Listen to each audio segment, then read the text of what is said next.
This is my black walking horse stallion. Way back when, I call him Wayne. You've seen him in a lot of videos. Probably me in the saddle. Some people wanted to see what he looks like. He's saddled in. This is a slick fork saddle, and it's on a wade tree. It's a ranching sort of saddle. We're doing something different here at Ed's Walking Horses. We're not training our walking horses in the typical gaited horse tradition, which is just tremendous amount of mechanical means, you know, like weighted shoes, certain kind of bits, just a way of training them. We're not doing that at all. We do, we're students of the vaquero style, or vaquero tradition of horsemanship, and it's also the California style. And I really like it. It was developed over hundreds of years. It has Spanish and Portuguese and some French classical backgrounds. And I believe it's really honors the horse. Gives them it really works with their mind, and it's a lot more subtle than a lot of the other training methods, especially your gaited horse tradition. He's goofball. He's got his head underneath the rope here. See, we hang them. We hang the horses like that. They learn to be real relaxed, you know, standing around. It's really good when you go camping and stuff with them too. They're just chill. Anyhow, he's a really good stallion. This guy's really nice. I'm going to. Right now he's in. I'll show you over here. I'll walk over here. Let's see if I can get it. He's in the. He's like Blondie is in the 2-rein setup here. So what he'll have underneath everything when I take that rope halter off is he'll have this hackamore here, and this is called a bozalita, and it means it's a small bozal, and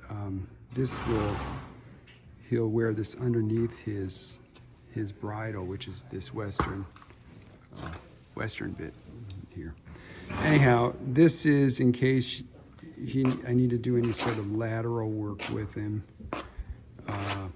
I can do that because this setup here, this bridle and this bit, you don't do any lateral. By the time they're in this, they're working off your legs and your body and your seat for direction.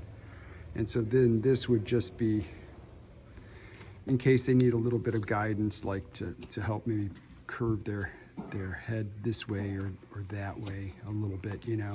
Maybe they're counterbending and you don't want them to, or something like that. Or for some reason you had to take their head away or something like that, but usually they're way past that.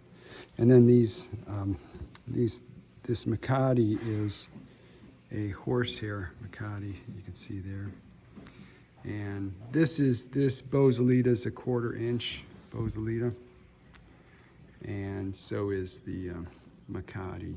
That's a 1/4 inch. You want to match them up so you have the same feel with them. And then I have taps on the saddle here too. This is a rough out saddle, but I ride it so much, see how smooth it is. So, but he's a good boy. He's really coming around. So I'm going to get him. I'll put this camera down, get him saddled up, and the next thing I'll be in the saddle, and maybe we can get some recording of me riding him in it. That's Wayne. Okay, I'm up in the saddle with my black stallion Wayne, way back when here, and he's in the 2-rein. As you can see, I don't do any lateral. I'm using my legs with this, you know. I'm not pulling off to the side or anything like that. He's past that, or at least I'm hoping he's past that, you know. So what I do here is when I choke up on the reins like this, and you can see, if you see, he's still really loose. I mean, it's just hanging. All I'm doing is picking out a little bit of slack out of the rein, out of the chains. And that just lets him know, like, hey, I'm asking for something. Like right now I'm asking. So I'm just giving him a little bump, and I'm putting my left leg on him. See? Okay, so he moved to the right. See how nice he did that?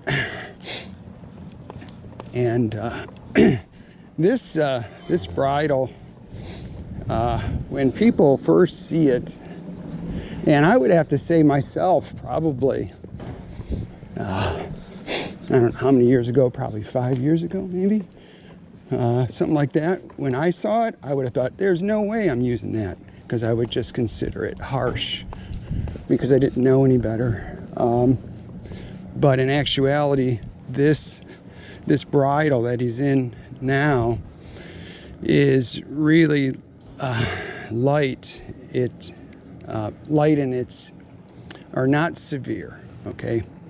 Because I don't want you to think weight-wise it's light. Actually, weight-wise, it's pretty heavy. So now I got to get him over. Get over. Come on, there. Pay attention.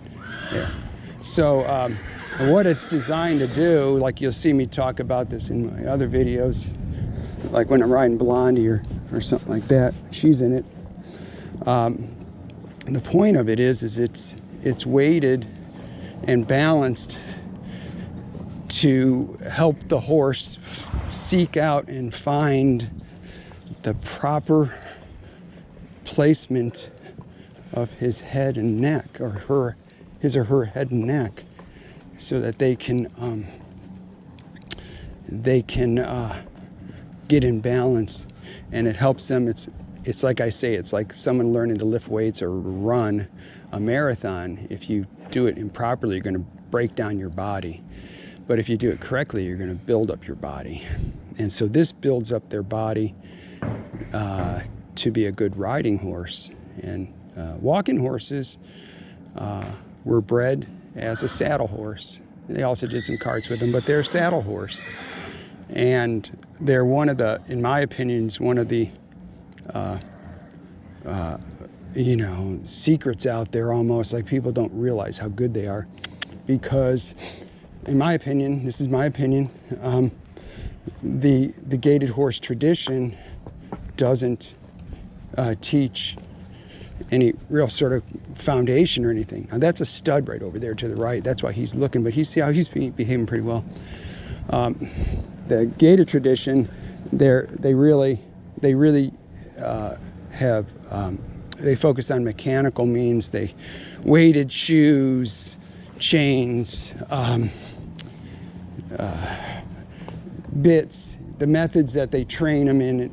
There's really not a lot of good horsemanship going on in that whole tradition. And they fix things with mechanical means. They're the ones, they'll tell you, when you ride a walking horse, you ride, I got my right leg on, you ride with your foot on the gas and the brake. And this is why when you get a gaited horse, or a walking horse, I should say, I don't know about other gaited horses, but when you get a walking horse out of that tradition, you're going to get a horse that runs through your hands, is very stiff, uncoordinated, racy, pacey. They're fractious. They're kind of scary to ride a little bit. A lot of times people get scared to ride them because they're fast, and the horse is nervous and scared. Okay, and that's how they train them. They don't really train them to be calm and to ride like this. In fact, they just go around in a circle, or they'll train them go up and down a straight line. Okay, and so they don't teach any sort of softness. And that's why we're students of the Vaquero style, or Vaquero tradition of horsemanship, and it's also known as the California style or tradition. And they really took their time with the horses, and it was like an art form, and they took a lot of pride in it. And they revere the horse, and they didn't just manhandle them into doing what they wanted. They really work with them. And so you get a really well-trained horse, but with this tradition, but it takes a long time. Okay, and so it's not something that you can just crank them out like maybe in some other tradition or style of horsemanship. You could crank them out more. You got to just give the horse time, you know, to get it. And so it's interesting. So that's we're the only ones I know of. I'm gonna move over there. Go, pay attention. I don't want him to see he's getting over that. That's, like I said, that's a stud right there. That's Doc. So he's looking over at him. But anyhow, see, I'm just kind of like, you'll see me when. The other thing I want to say is, like, when I pull back on here, the GoPro camera really greatly exaggerates my movements, okay, because it's like a fisheye lens. So you kind of got to keep that in mind. There, I am, you know, when I move my hand, I'm not moving it like a foot, like it looks like in the videos, you know. So anyhow, but this will help him get really, really good in this bridle. Now get over. There you see. Nope, get over. Don't go by him. There we go. All right. So he's doing really well. So I'm gonna take him over here and watch Kevin a little bit. Kevin's training. That's Great Ghost. It's a nice mare we have. He's getting her all under saddle. We like to teach. I don't know if you can see or not. We teach them to step up on pedestals and stuff. I've had people go, why? You know, it's just something else to teach them. You know, you can't force them to do that kind of stuff. See what she's doing? You can't force them to do it. You have to convince them to do it and gain their trust. So it's kind of more of a trust building thing than anything with us. Okay, so I'm going to take him out, see how he does out a little bit here. Come on, this way, buddy. See now, I just picked up on that, and he listened. Get over. There you go. Get over. Good boy. Good boy. I love this horse, though. Oop.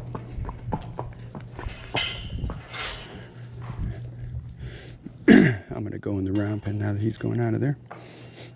No. Okay, there we go. Let's go. Now, we're not going to go chase the filly. There you go. And here, there you go. He wants to smell the manure. Now he'll step right up on this pedestal here. I'll show you. I teach him on the ground first, usually. It's easier. Whoop. Get up on that. Come on. There you go. See it? There you go. See, horses have really bad depth perception, vision, you know? And so that's why they got to go, they stick their head down to look at something so they can really see. Get up there, bud. There you go. There you go. Good. There. Now we're up. Good boy. That's pretty cool, huh? Yeah, so this is my stallion way back when. I call him Wayne. And like I said, we're trying to do something really different here at Ed's Walking Horses. We're really trying to create really good saddle horses. And there's not a lot out there. I had another video where I talked about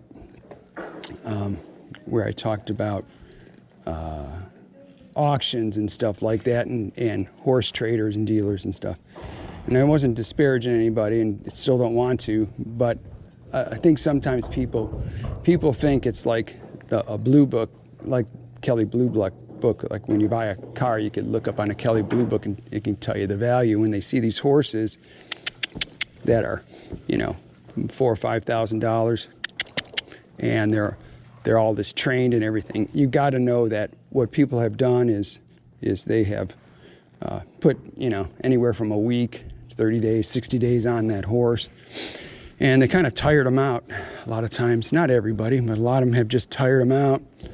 And, you know, they picked it up really cheap somewhere and just put a little bit of training on it and then are selling them because if you're really putting the effort in, it takes a long time. People ought to know that. I mean, I know, but a lot of people don't. That's why I was saying that. But let's see how he does out here.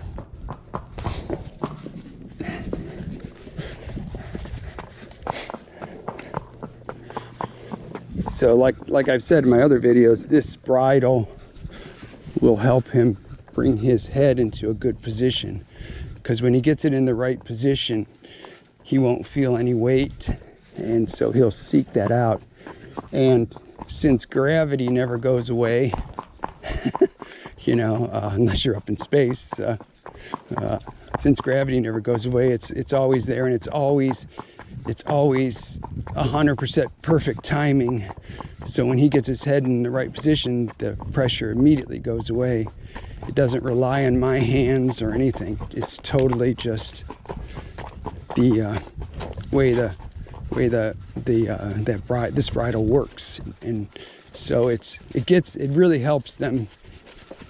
You know, it's like you're learning how to, you know, improve your golf swing or something like that. You know, they have those programs or something like that that can videotape you and show you where you need to improve, or some of them even scan you and all that kind of stuff. I've just seen some pretty incredible stuff. Well, it's kind of like that, but low tech, you know. And so yeah, he's doing really well.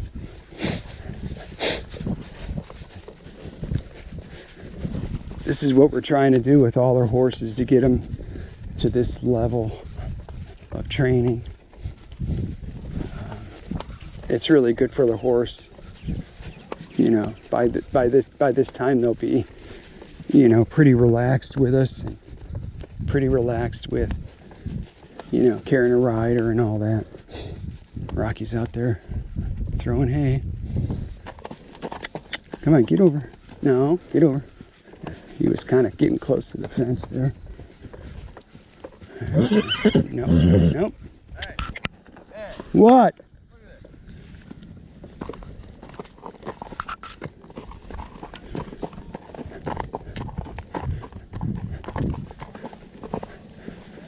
What's going on? It's moved. Huh? It's moved. He's stuck in the... I was just putting water in it. I was standing right over there. Huh? Okay. Now get over there, bud. So I got to get him. Listen to me. Come on. Get over. Get over. Get over. There you go. Got a horse stuck on the round pen. I'll have some guys come down to help you, Rock. Come on. Come on. Let's go. Come on, keep going. Wind it up. Poop. See, he's not listening to me real good. I mean, he's not racing around, which is cool, but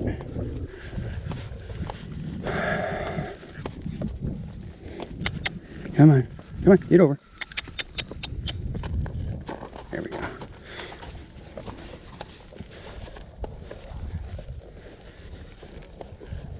Yeah, I got Jake's over there singing. He's riding one of our studs, Sunny.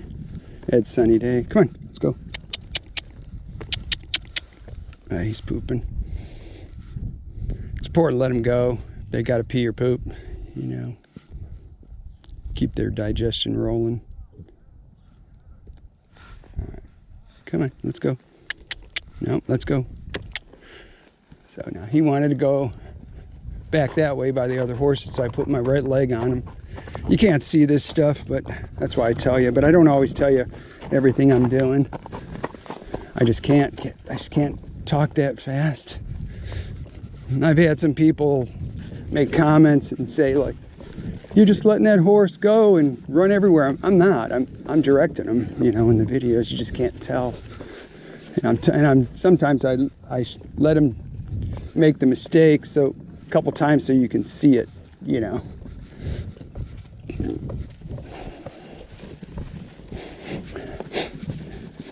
And I don't like to edit stuff out. I like you to see, and so I get a lot of criticism. You know, people, I don't know, they can be pretty nasty. Anyhow, I still like to do it the way I do it. I like to show everything. buddy. There you go. We've been working a lot with him. You'll see in his playlist. If you go to our playlists on our horses, it's really good. I've grouped all their videos in their own playlist so you can watch their progression. Hey, Cody. Rocky needs some help. Moon's stuck. Moon is stuck like on a round bale or something. Yeah, he's up there.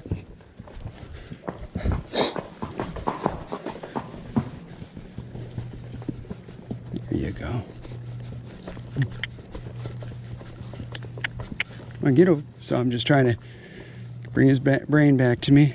Like when they're calm, you know, they listen really good. When they're not, see, that's a mare there, so he wants to go right here. So I just put my right leg on her, turning.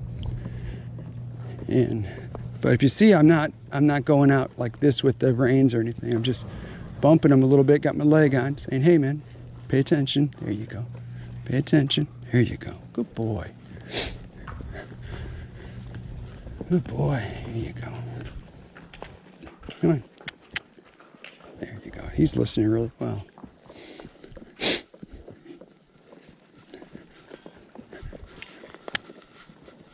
Yep. I'm just trying to.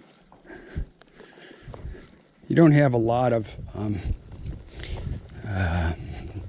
unless you work with stallions a bunch, or even a little, I guess, you might not know how they think and stuff, but they get really strong thoughts, and they can lose their attention on you really rapidly. I mean, instantaneously, and you can't get in a fight with them. You know. We got it. You got it? Okay. Great. Run up there. He's right by the fence. I made him tie up. Come over and help. Oh, okay. Okay. So I was going to say is, you know, you can't get in a fight with them. You have to keep in mind that studs like to fight. That's what they do. They combat, you know. And so he's looking over there. So I put my left leg on him. They combat with other ones. So if you inadvertently start to do behavior that they think is like combating another horse, you're in for trouble with them.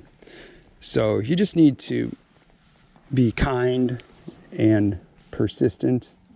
Treat them like another horse, but just realize that their attention span is, they're going to be like, oh, squirrel, you know.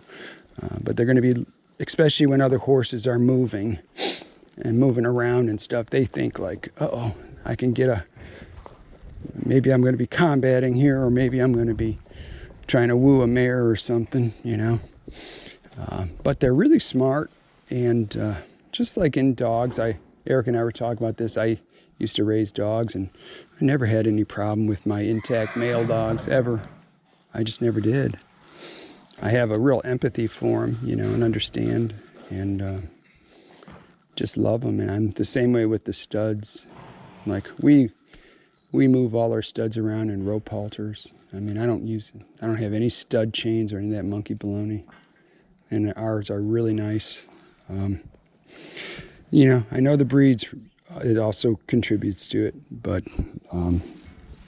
that said, we just treat them really nicely.